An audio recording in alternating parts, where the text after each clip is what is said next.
আমরা যদি ঘরের মতন করে নিজের এলাকাটাকে পরিষ্কার রাখি, আমরা যদি নিজের ঘরের মতন আশেপাশে আমাদের বাসা বাড়িতে যেরকম মোটামুটি সুন্দর গাছ লাগানো থাকে, এইভাবে যদি আমরা গাছের সংখ্যা আরও বাড়াতে পারি, তাহলে কি হবে, আমাদের পুরো পরিবেশটা ফ্রেশ হবে।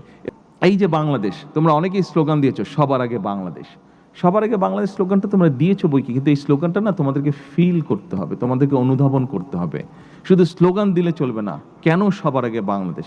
এই জন্যই সবার আগে বাংলাদেশ, কারণ আজকে তোমরা আছো, তোমাদেরকে আমরা দেখতে পারি বলেই আমরা মনে করি তোমরা পারবে, সেই আত্মবিশ্বাস তোমাদের মধ্যে আছে বলেই আমি ওই স্লোগানটা দিয়েছি সবার আগে বাংলাদেশ। কারণ তোমাদের মতন ভবিষ্যৎ,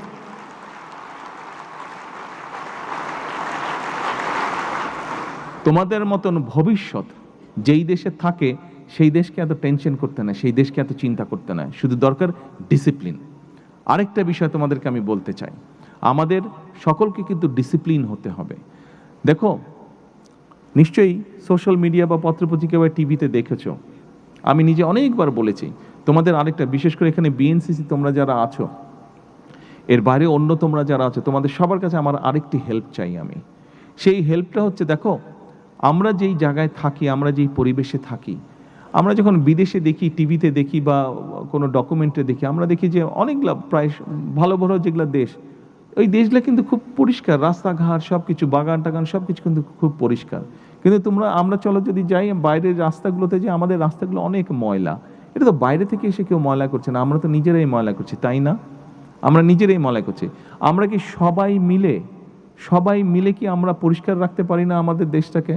সবাই মিলে কি আমরা আমাদের রাস্তাঘাট, বিভিন্ন পাবলিক প্লেস যেগুলো আছে, আমরা পরিষ্কার রাখতে পারি না? পারি? তোমরা কি এই হেল্পটা আমাকে করবে? হ্যাঁ, তাহলে আমরা এখন থেকে সবাই মিলে একটা কাজ করার চেষ্টা করব।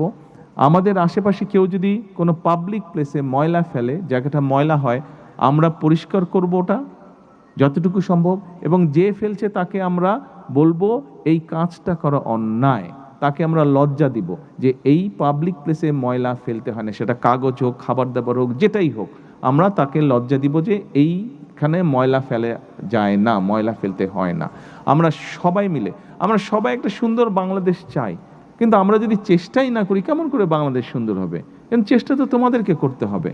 আমাদের কিন্তু মোটামুটি দিন শেষ হয়ে যাচ্ছে, আমার 60 বছর বয়স হয়ে গেছে, দিন শেষ হয়ে যাচ্ছে। সময় এখন তোমাদের, সামনে ভবিষ্যৎ তোমাদের, দেশটা গড়ে তুলতে হবে তোমাদেরকে। আমরা হয়তো চেষ্টা করতে পারি, শুরু করে দিয়ে যেতে পারি, কিন্তু এটাকে চালিয়ে নিতে হবে তোমাদের।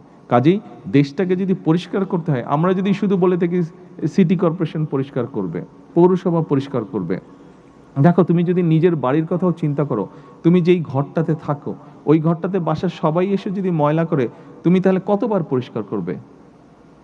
তুমি কি প্রতিবার পরিষ্কার করতে পারবে? পারবে না। কিন্তু সবাই মিলে যদি পুরো ঘরের সবগুলো ঘর যদি আমরা পরিষ্কার রাখি, তাহলে তো বাসাটা পরিষ্কার থাকছে, তাই না? ঠিক দেশটাও এরকম, দেশটা আমাদের যেহেতু সবার, আমাদের সবাইকে মিলে পরিষ্কার রাখতে হবে।